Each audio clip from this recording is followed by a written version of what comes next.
هلم الحاجات دي كده بجنب. معايا هنا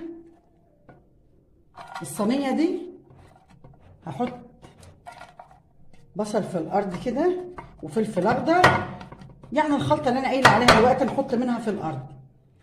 اجيب الفرد زي ما احنا شايفين كده، احشيه